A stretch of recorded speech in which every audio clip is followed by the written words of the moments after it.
I was only 15 years old when my world ended, still just a 10th grade girl who should have been dreaming about prom dresses and Friday night football games. But instead, I was staring at two red lines on a cheap drugstore test, realizing my entire future was gone before it even began, and my hands were shaking so badly I almost dropped it, my chest tightening as I wondered how my parents would take the news, hoping in some corner of my heart that even if they shouted, they would still stand by me. But I was about to learn that hope was a lie. My name is Caroline. I am 35 years old today, but back then I was only a frightened child who needed love more than ever, and instead was about to be thrown away like nothing. Before I go further, I want to ask you something from my heart, because telling this story takes all the strength I have. If you are here listening, please take a moment to hit like or leave a comment, even just a few words, because your support gives me courage. It makes me feel less alone, and it tells me that my voice and my pain matter. Without people like you, stories like mine would stay buried in the dark, so thank you for being here with me. When I told my parents the truth, the air in the house froze. My father's face turned red with rage as he slammed his fist on the table so hard the plates rattled, calling me a disgrace, a sinner, and a shame that he would never carry under his roof again, while my mother sat stiff and silent on the couch, with her eyes cold as stone, not a tear on her face, only disgust. And when I fell to my knees, clutching his jeans, begging him to let me stay, he shoved me back so hard my shoulder hit the wall, and my mother finally spoke with words sharper than knives, saying I had made my bed, and now I had to lie in it. And in that moment, I understood they were no longer my parents, but my executioners. My father ripped a grocery bag from the counter, shoved in 2 shirts and a pair of jeans, tossed it at me like trash, then yanked my house key from the family ring and threw it at my feet, telling me I was done and never to come back, before dragging me to the door and pushing me out into the November rain, the lock clicking behind me with the sound of a gunshot. And I stood there shivering with the cold water soaking my hair and dripping into my eyes, clutching my thin bag against my stomach, already heavy with the child they refused to acknowledge, while the warm glow of the neighbors' houses lit up the street, and not a single curtain moved to let me in. I stumbled down the muddy road, my sneakers filling with water, my body shaking from cold and sobs, and even when I thought it might be easier to collapse on the wet grass and let the storm swallow me, I pressed my hands against my belly and remembered the tiny heartbeat depending only on me, and I swore that though I lost my family, my home, and my childhood that night, I would not break, because I had someone to fight for, and one day my parents would see the fire they had created and regret every cruel word and every slammed door. The first weeks after being thrown out were a blur of cold nights and long walks with nowhere to go, and I quickly learned that survival at 15 with a baby growing inside me was not some sad story people whispered about. It was a punishment written on my body every single day. Melissa, my best friend, begged her mother to let me stay, and they gave me a spot on their worn couch. But it came with conditions, because her mother made it clear that I was a burden, that every plate of food I ate had to be earned. So I scrubbed their floors until my knees bled and washed their dishes until my hands cracked. And even then, I could feel the heavy eyes of judgment on me at every meal. When I could not stay there, I found myself wandering to places that stayed open through the night, sitting in the back of the 24-hour laundromat where the dryers gave off just enough heat to stop my teeth from rattling, or curling up in the corner of the public library pretending to read while trying to keep my swollen feet from aching. I thought shelters might help, but when I went to one, they told me I was too young, that I should go home to my parents, and the sting of those words nearly broke me, because if I had a home, I would not be standing there in soaked sneakers begging for a blanket. Hunger followed me everywhere, gnawing at me until I could barely stand, and some nights I would drink tap water until my stomach hurt just to quiet the emptiness. I remember one winter evening when the snow came heavy, my shoes ruined, my toes numb, and I walked to the church hoping for warmth. But even there I was not welcome, because my parents had already poisoned the pastor's ear, telling him I was a sinner who would shame their good name. He looked at me with pity and offered a prayer but not a bed, and I left the building shivering, the sound of the choir echoing behind me while my body shook so hard I thought I might collapse in the snow and disappear before morning. In those moments I thought of my mother and father sitting warm by their fireplace, drinking coffee, pretending I did not exist, and I felt rage burn under my skin, hotter than the cold that was killing me. I knew this winter was only the first test and that it was meant to break me, but I refused to let it.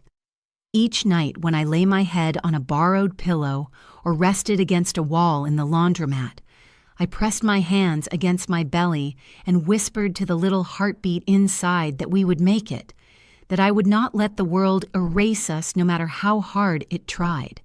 I was 15, abandoned, unwanted, and drowning in shame.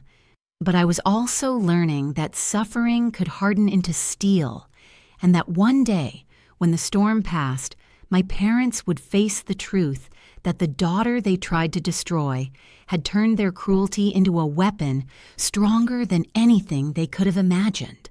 The final months of my pregnancy felt endless, each day stretching like punishment carved into my skin, and my body ached under the weight of the child I was carrying while the world outside kept turning its back on me.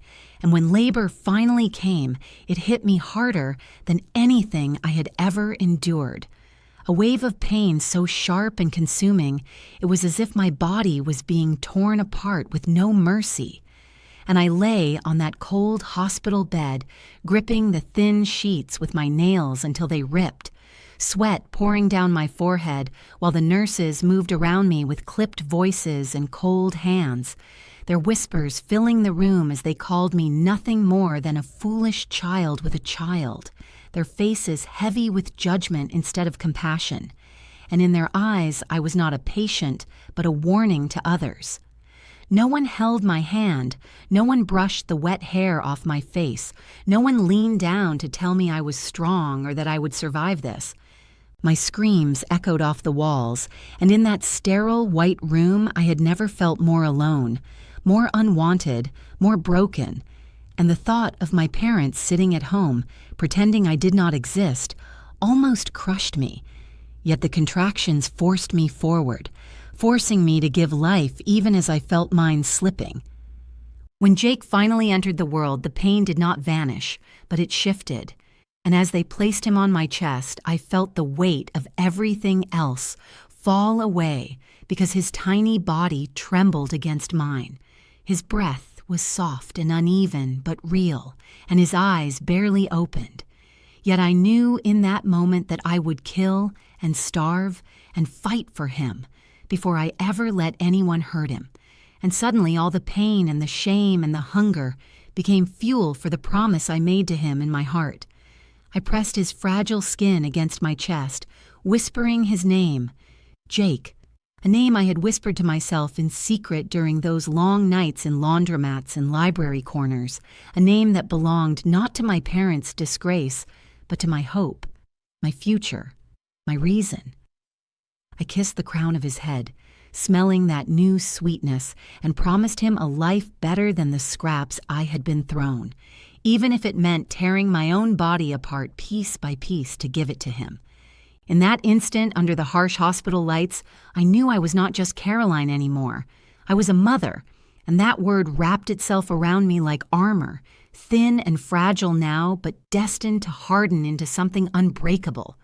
But the world refused to celebrate us. There were no flowers placed at my bedside, no family pictures being snapped with smiles, no proud grandparents waiting in the hallway.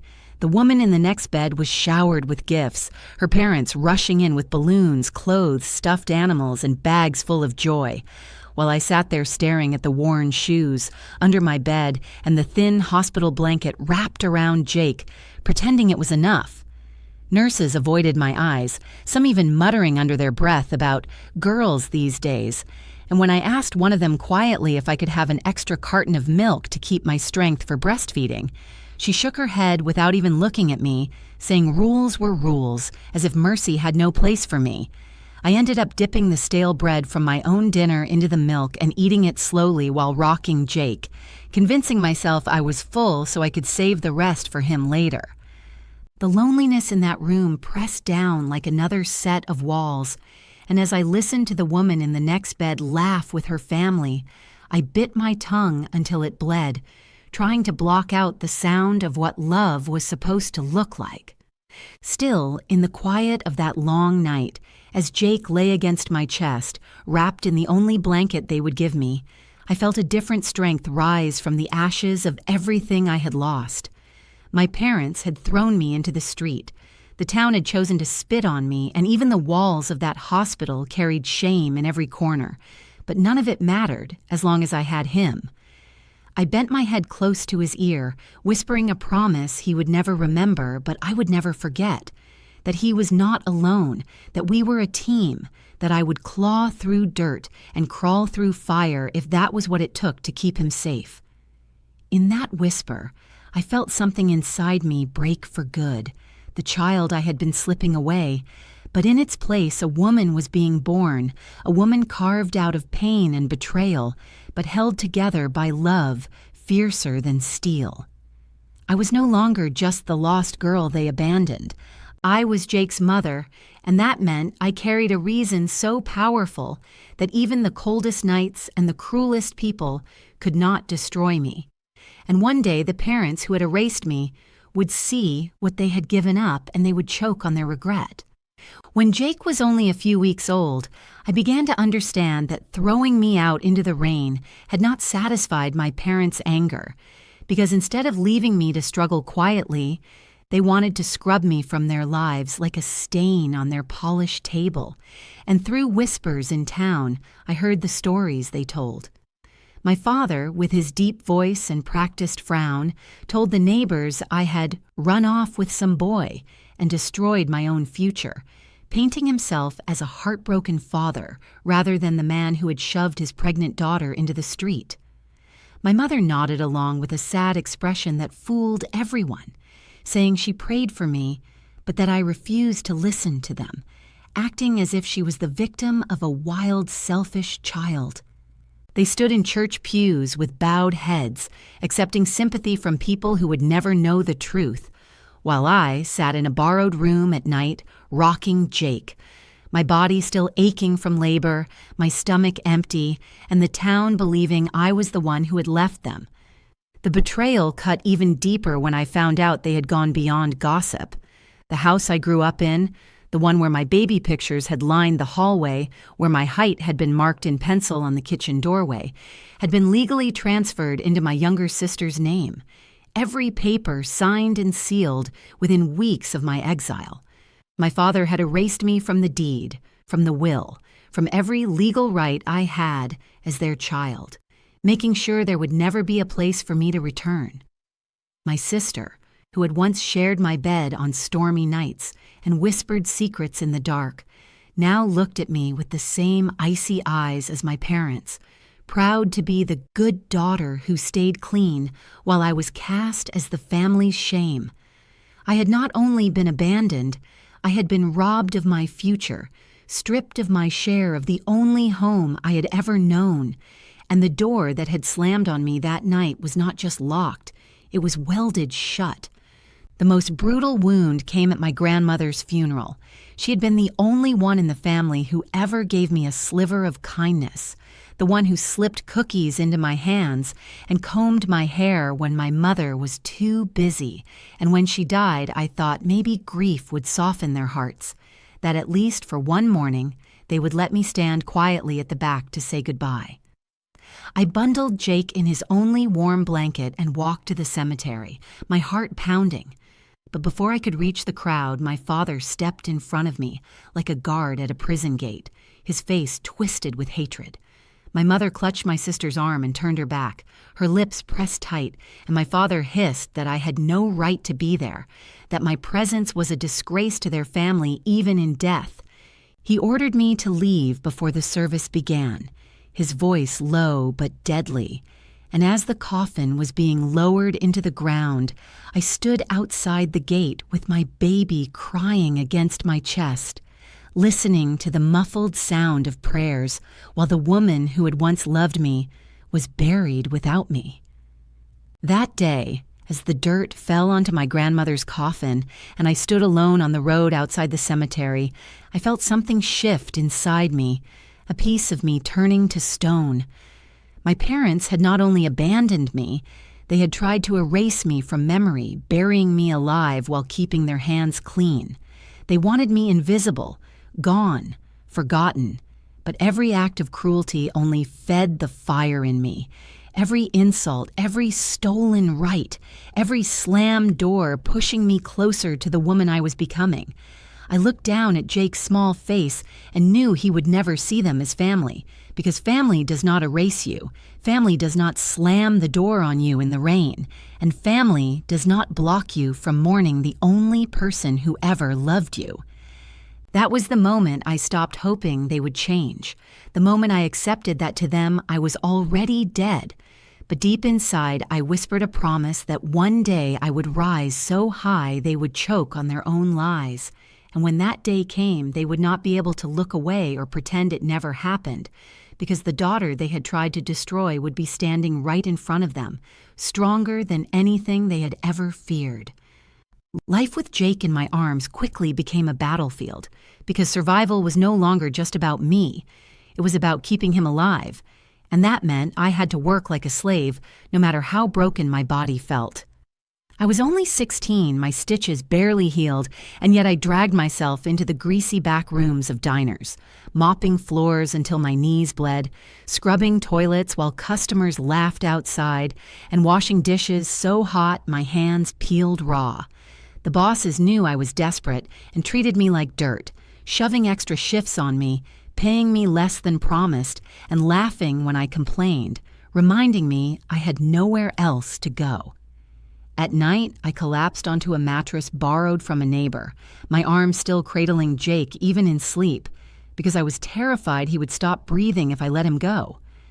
Money was always short, so short that I learned how to stretch a box of macaroni for 3 days, boiling the pasta plain and pretending it was a feast, while I told Jake stories about castles and heroes so he would believe we lived in something more than a broken apartment with mold on the walls.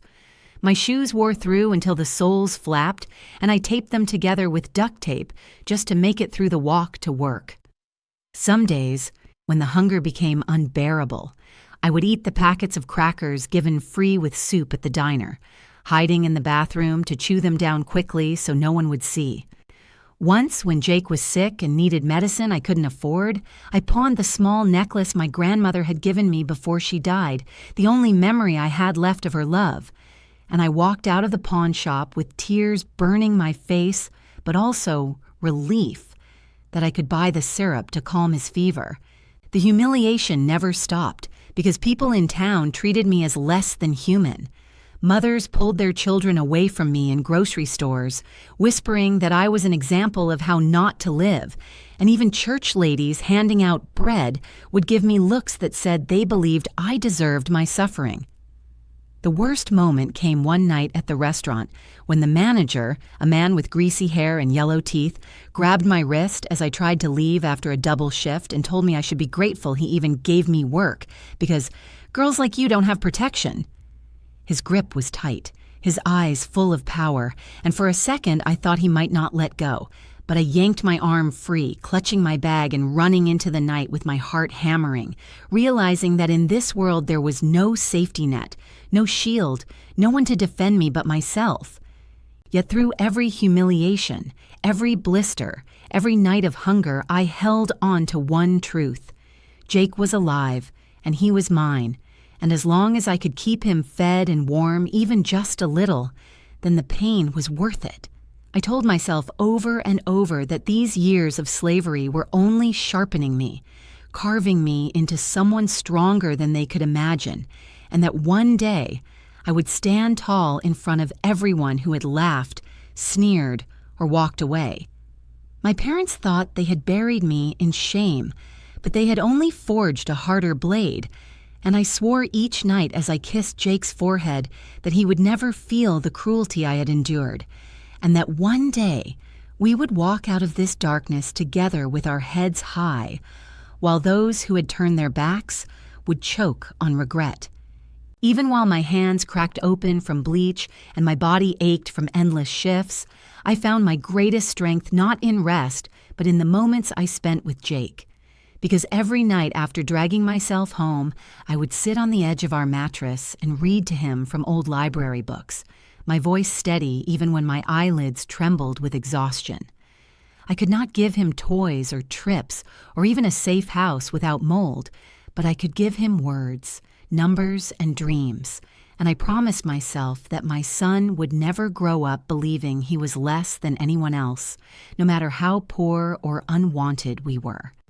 When he was barely 3, he could recognize letters. By 5, he was reading simple books on his own, and when teachers at school noticed his quick mind, I felt a surge of pride, so deep it almost hurt, because it meant that the sacrifices were building into something more than survival.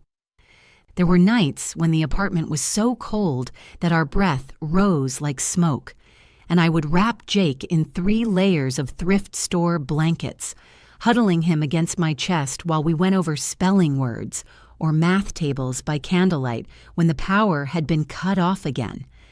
I remember one night the landlord banged on the door demanding rent, his voice dripping with contempt as he called me trash. And I sat silently on the floor, holding Jake close until the footsteps faded, whispering into his ear that one day we would have a home no one could take from us. My parents thought they had stripped me of every chance at dignity, but every time Jake's eyes lit up when he solved a problem or sounded out a word, I felt a dignity they could never steal. The first time Jake won a prize at school, a small spelling contest with a blue ribbon and a picture in the local paper, I carried that clipping like treasure folded in my pocket. To anyone else, it was just a child's win, but to me, it was proof that I had not failed, that every humiliation, every insult, every sleepless night had been worth it. I knew my parents saw that same newspaper, and I imagined my father's jaw clench and my mother's lips tighten, because no matter how hard they tried to erase me, the truth was printed in black and white for everyone to see. My son was brilliant, and he was mine alone. They never called, never congratulated, but I knew they saw, and the silence on their end only made the victory sweeter. Still, beneath the pride there was a slow-burning fury, because I knew that Jake's achievements were not miracles. They were born out of my sweat, my hunger, my sacrifices, and yet the same people who had abandoned us would one day try to claim him when it suited them. I looked at Jake's sleeping face every night and swore that no matter what lies my parents spread, he would grow up knowing the truth, that his mother had been his only shield, his only supporter, and that no grandmother's smile or grandfather's handshake could ever erase the years when they left us in the cold. They thought they had broken me, but what they really did was give me a reason to fight harder.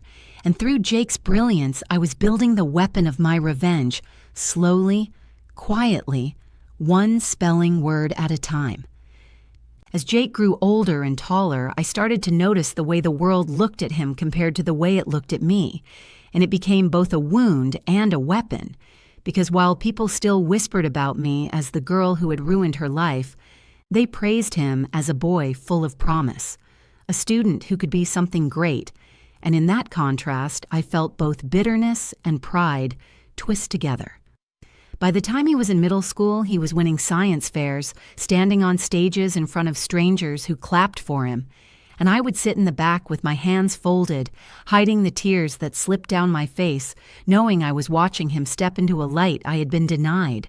My parents, who had buried me in lies, could not stop his name from appearing in local papers, and I imagined them at their kitchen table, pretending not to care but reading every word, choking quietly on the truth that the grandchild they had disowned by erasing me was becoming someone the whole town admired. There was a day I will never forget when I saw my mother in the grocery store. I had just finished a long shift at the diner and was pushing a cart with a loaf of bread, a gallon of milk, and not much else, while she walked past me with a cart overflowing with meat, fruit, and fancy cakes. For one long moment our eyes met, and I thought maybe time had softened her. But instead, she turned her face away, her lips pressed into that same thin line of disgust I knew too well. I wanted to scream at her that the boy she was ignoring was her grandson, the boy whose photo was in the paper for winning a math contest, but she kept walking, never slowing her steps, never even acknowledging I was there, as if the years of struggle and survival meant nothing.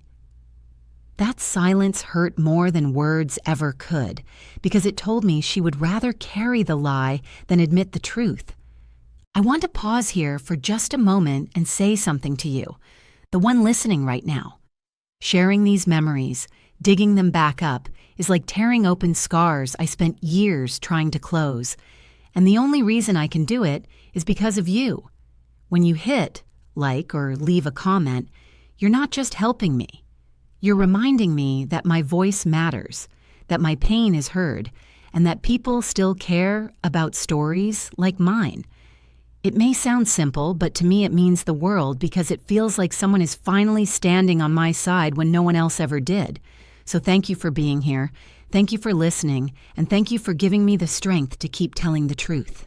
It was around this time that Jake's success started to draw more attention, and with it came the first hints of something I had both expected and dreaded, my parents' shadow creeping back toward us. I heard through a neighbor that my father had bragged about a talented boy in the family without ever admitting that he was my son, twisting the story to make himself look proud instead of ashamed. The irony burned deep because the same man who had pushed me into the rain now wanted to wear my son's achievements like a medal pinned to his chest. I felt the old rage return, stronger than ever, but instead of letting it consume me, I sharpened it into resolve, because I knew the day was coming when they would try to step back into our lives openly, and when that day arrived, I would not be the same lost child they had thrown away. I was stronger now, and I was ready. It had been almost 20 years since the night my parents shoved me into the cold rain, and in all those years I had taught myself to live without them, to close the wounds they left open, to build a life from scraps with nothing but grit and hunger. Yet all of that vanished for a second when I heard the unexpected knock on my door one quiet Sunday afternoon. I thought it was a neighbor, maybe a package, maybe a friend stopping by, but when I opened it, the air left my chest because standing there were the ghosts of my past, older now, lined with wrinkles, their bodies weaker, but their eyes still carrying the same steel that had crushed me when I was 15. My father's hair was thin, his jaw sagging where once it was sharp. My mother's hands trembled slightly against the strap of her purse, but their faces were unchanged in the way that mattered most, cold, entitled, and certain of their place in the world. My mother looked me up and down slowly, her lips curling the same way they did the night she told me to lie in the bed I had made. And then in the same flat, cutting tone, she announced they had come to meet their grandson, as though the decades of silence and cruelty were nothing more than a pause in a family story. The arrogance of it nearly knocked me off my feet. These were the people who had called me filth, who had stripped me from their home, who had stolen my inheritance, who had blocked me from saying goodbye to the only family member who ever loved me, and now they stood on my porch acting like they were owed something.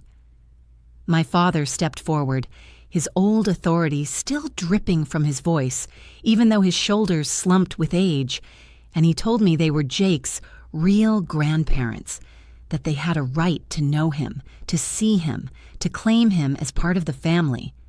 The bile rose hot in my throat at that word. Family. That man had slammed the door on me when I was pregnant and begging for mercy. That woman had turned her face away when I stood crying in the rain.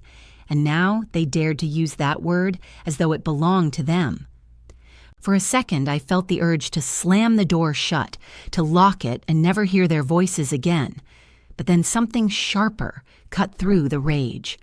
This was my chance, the moment I had waited for without knowing, the chance to let them walk inside, not for forgiveness, not for reconciliation, but to show them exactly what they had thrown away and force them to choke on the truth. So I stepped aside, my face calm though my blood boiled like fire, and told them to come in. They walked across the threshold into a home built entirely from the strength they denied me, a modest place but warm, clean with sunlight spilling across the photographs that lined the walls. Pictures of Jake from toddler to young man filled the space. His first spelling bee ribbon, his science fair trophies, his graduation certificates, every proof that a boy raised without them had grown brilliant, strong, and good. My mother's eyes flickered as they moved from frame to frame, her jaw tightening with every smile she had never seen, every moment she had chosen to miss, while my father forced a shallow laugh and made empty comments about the furniture, pretending to be casual, pretending as though we were just a family with a small disagreement. I watched him squirm when his eyes landed on Jake's award shelf, his pride fighting his guilt, his arrogance fighting the reality that none of it belonged to him. And still, I knew the true moment had not yet arrived. They had not seen Jake himself, had not looked into the eyes of the boy they had abandoned before he took his first breath, had not faced the living, breathing proof of their betrayal. They thought this was a step toward reconciliation, that they could brush the years of cruelty under a rug and claim the reward of a grandson ready to embrace them. But what they didn't understand was that I had been preparing for this moment for 2 decades, and I was not the broken teenager they had cast out into the storm. I was the woman who had survived it, the mother who had raised a son stronger than any lie they could spread, and I was ready to let them walk straight into a reckoning they could never escape. They believed they were stepping into redemption, but in truth, they were stepping into a courtroom of my making, with me as the judge, and the sentence waiting for them would be harsher than anything they had ever imagined. I led them into the kitchen, not because I wanted them there, but because I wanted to control the battlefield, and nothing felt sharper than sitting them down at my table, the same kind of table they had once shoved me away from with curses and slammed fists. I placed them in chairs across from me, and as they sat down, I could see how uncomfortable they were, shifting and glancing at the photos of Jake on the walls, their eyes darting between each frame like thieves who suddenly realized the house they had broken into was not empty. I set down mugs of coffee in front of them, not out of kindness, but out of power, because this time I was the one who decided who ate and drank under my roof, and I wanted them to taste the bitter truth in every swallow. For the first time in my life, I watched my father sit silent, his pride choking him while my mother fiddled nervously with her purse strap, both of them smaller than I ever remembered. My father tried to break the silence with his old voice of authority, asking about Jake as though he had any right to the answer, and saying in a low, measured tone that grandparents deserve to know their family. The hypocrisy nearly made me laugh, but instead I leaned back in my chair, my eyes never leaving his, and I asked him where those words had been when I was 15 and crying on the floor, when he ripped the key from the ring and shoved me into the storm, when he erased my name from the deed to the house. He looked down at the table, his fingers tightening around the coffee mug, and I knew then that he remembered every second of it, but pride kept him from speaking. My mother cleared her throat and said it was time to move on, that the past is the past, her tone sharp as if she thought she could dismiss 2 decades of suffering with a single phrase, and I felt the fury rise in me like fire licking at my throat. I told them I had survived without them, that Jake had grown into the man he was without an ounce of their help, and I slid a stack of envelopes across the table, bills I had saved from those years, hospital receipts from when Jake was sick, eviction notices I had fought off by working double shifts, every piece of paper a testimony of what they had refused to give. I told them these were the gifts they had left me with, the inheritance of pain they had chosen, and I asked them if they had the courage to look at them, to see the price of their abandonment. My mother's hand froze above the envelopes, her face pale, but my father pushed them back with a grunt, muttering that life is hard for everyone. And in that moment, I knew he would never admit the truth, because to admit it would mean tearing down the empire of lies he had built to protect his pride. The silence after that was heavy, broken only by the ticking of the clock and the sound of my own heartbeat thundering in my ears. I watched them shrink in their chairs, smaller and weaker with every passing second, and I realized this was not a reunion, but a trial. I was the one holding the gavel now, the one who decided how this story would end, and I had no intention of letting them walk away unscarred. They thought sitting at my table was a step toward reconciliation, but I had brought them here to strip away the mask they had worn for 2 decades, to remind them of the cruelty they had chosen, and to make them face the daughter who had once begged for mercy but now held all the power. And as I sat there staring across at them, I knew the true reckoning was still to come, because the real moment would arrive when they faced Jake himself, and no lie, no excuse, no false pride would protect them from the truth in his eyes. The sound of Jake's footsteps in the hallway felt like the slow drum of judgment, and when he entered the kitchen, tall and steady at 20 years old, my parents froze, as if the air had been sucked from the room. He was nothing like the broken little shadow they had imagined. He stood straight, his shoulders broad from years of work and study, his face calm but sharp with intelligence, his eyes carrying both kindness and steel. My father's mouth opened as if to speak, but no words came, while my mother let out a small gasp, covering her lips with her hand as if she was staring at a ghost. To them, he was the grandson they had dreamed of, parading in front of the church, the boy they wanted to claim as proof of their family legacy. But the truth of who he was cut them harder than any rejection. Jake looked at them without anger, but also without warmth, his voice low, and even as he asked me quietly, "Are these the people?" I nodded once, and then he turned his gaze fully on them, his jaw set in a way that reminded me of every night I had seen him fight through challenges, of every time he had stood tall even when the world tried to push him down.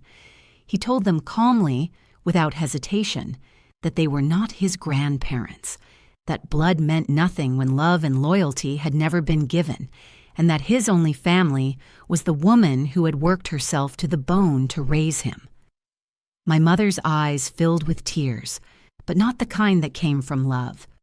They were the tears of shame, of realizing that her grandson saw through her lies with clarity sharper than any knife. My father tried to protest, saying something about forgiveness, but his voice cracked, and Jake simply shook his head, his refusal heavier than any shouted words. The humiliation was complete, because they had come expecting gratitude, expecting hugs, expecting to step into Jake's life as though the past 2 decades could be wiped away. But instead, they found themselves dismissed, irrelevant, unwanted.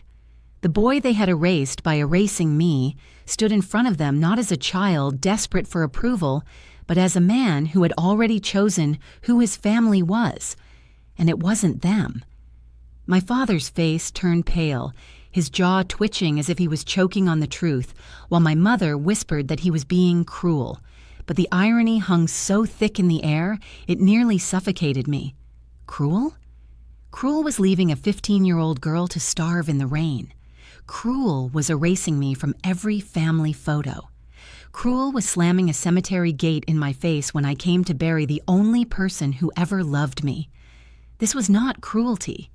This was justice. The silence that followed was deafening, and I let it stretch, let them sit in it because there was nothing left to say. They had been hoping for redemption, for a moment of glory where they could pretend none of it had happened, but instead they were confronted with the living truth that the grandson they wanted to claim did not claim them back. Jake walked out of the room then, his back straight, his head high, and the sound of his footsteps fading down the hallway felt like the final nail sealing the coffin of their pride. I looked across the table at my parents, their faces drained of color, and for the first time in my life I felt taller than them, stronger than them, and I knew that the balance of power had shifted forever. The silence after Jake's refusal was thick as mud, choking the air between us, and I saw my parents shrinking in their seats, their shoulders folding in, their eyes searching for a way out, but I wasn't about to let them slip away the way they had 20 years ago.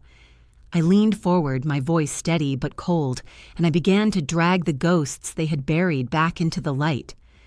I told them about that November night when the rain soaked me to the bone, how my father ripped the keys from the ring and threw me into the storm like garbage, how my mother's words, "You made your bed, now lie in it," echoed in my skull for years, whenever I thought I couldn't go on. I told them how I wandered the streets with nothing but a thin bag of clothes, how I slept on strangers' couches and in laundromats, how I was turned away from shelters because they insisted I should go back home, and how all of it was their doing.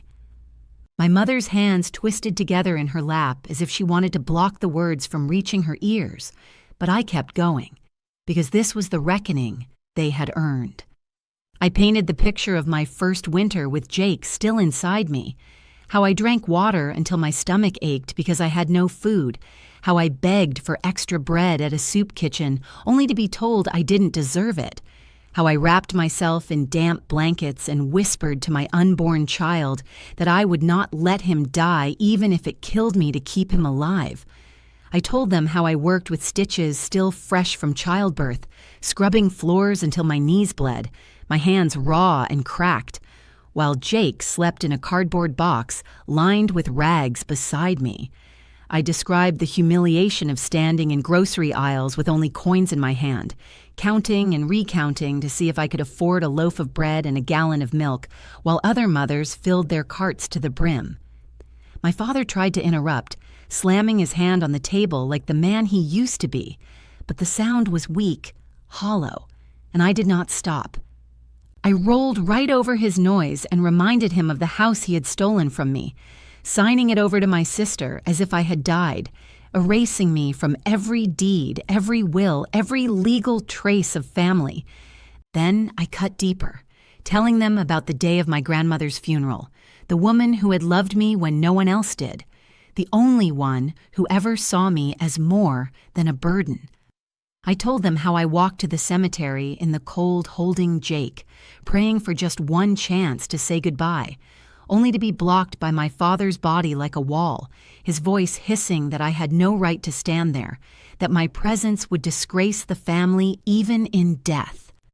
I told them how my mother had turned her back, clutching my sister's arm and walking away, leaving me outside the gates with my baby crying in my arms, while the coffin sank into the ground.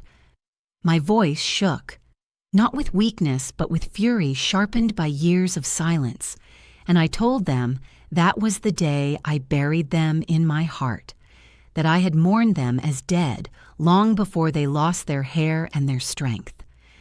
My mother's lips trembled as though she wanted to speak, but no words came, because there are no words strong enough to erase the truth of that cruelty. Finally, I leaned back, my eyes locked on theirs, and I told them clearly, slowly, so they could not misunderstand. They had died to me the night they locked the door, and the only reason I let them into my home today was not to forgive, but to punish. I told them their punishment was not a fist across the face or a scream in the night. It was to sit at my table, in the house I built without them, and see the proof of everything they had lost. Their punishment was to see Jake standing tall, rejecting them with the same cold certainty they once used against me, to watch him claim me as his only family and leave them with nothing.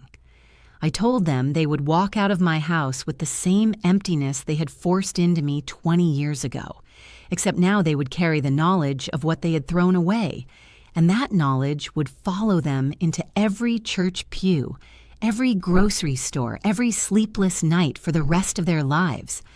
By the time I finished, they looked smaller than I had ever seen them, drained of color, stripped of pride, nothing left but shame clinging to their skin like ashes. And as I rose from my chair and told them to leave, I realized I had finally won, not with violence, but with truth. And truth was the heaviest weapon of all. When I told them to leave, the words carried a finality that shook the walls, and I watched my parents rise from their chairs like prisoners who had just heard their sentence read aloud, their bodies weaker than I remembered, their faces pale, their eyes refusing to meet mine. My father's shoulders slumped where once they had towered, and my mother's steps faltered as though her knees could barely carry her weight. And for the first time in my life, I saw them stripped of their armor, stripped of their power, stripped of the lies they had wrapped around themselves for 20 years. They shuffled toward the door slowly, like old shadows clinging to dignity they no longer owned, and I followed them with my gaze, unblinking, making sure they felt the heat of my eyes burning into their backs. When the door closed behind them, the sound was not like the slam of my exile all those years ago. It was the quiet thud of justice, of balance restored, of chains breaking. Life moved forward after that, lighter somehow, as though the air in my house had been cleaned, and Jake and I settled into the rhythm we had built together, stronger now that the ghosts of the past had been dragged out and exposed. He continued to grow into a man of honor and brilliance, chasing opportunities I never had, and every time I saw him succeed, I felt not just pride but peace, knowing I had kept my promise to him through hunger, cold, and endless work. I never spoke of my parents to him again because he did not need their names in his story, only the truth that love and loyalty are what create family. Sometimes I would catch him looking at me with a quiet smile, and in those moments I felt that all the scars on my hands, all the sleepless nights, and all the tears I had shed had been turned into something beautiful, a bond no cruelty could break. As for my parents, I heard whispers of their downfall from a distance, through neighbors who still believed gossip was worth passing. My father's business collapsed after years of bad decisions, and the respect he had once demanded from the community crumbled when people finally saw the arrogance behind his mask. My mother, who had always clung to appearances, found herself alone when my sister moved across the country and left them behind, tired of carrying their lies. In the end, the two of them were left sitting in a quiet house, the same house they had stolen from me, but now it was a prison of loneliness, filled with the silence of children and grandchildren who would never come. And when I heard that eventually my sister placed them in a nursing home and rarely visited, I felt no pity, only the sharp taste of karma, because they had sown cruelty and reaped isolation. I learned something through all of it, something I want to leave with you as the last words of this story. Never mistake blood for love, because family is not written on paper or in shared names. It is written in the sacrifices, the loyalty, the arms that hold you when you break. My parents thought they could erase me, thought they could bury me in shame and walk away clean, but life does not let cruelty go unpunished. They lost the daughter they betrayed, they lost the grandson they wanted to claim, and they lost the respect they valued above all else. And I gained everything they tried to take: strength, pride, and the love of a son who chose me every single day. Justice came not with fists, but with truth, and the truth will always win. If you've listened this far, it truly means the world to me, and I'd love to ask you from the bottom of my heart, please hit that like button, leave a comment about how this story made you feel, and subscribe if you haven't already. Every time you do, it feels like you're standing right here beside me, reminding me that my voice matters and that I'm not alone in sharing these hard memories. Your support is what keeps these stories alive, and I promise it helps me bring you even more of them. So don't be shy. Write a little something below, I always read the comments, and it makes this journey worth every word.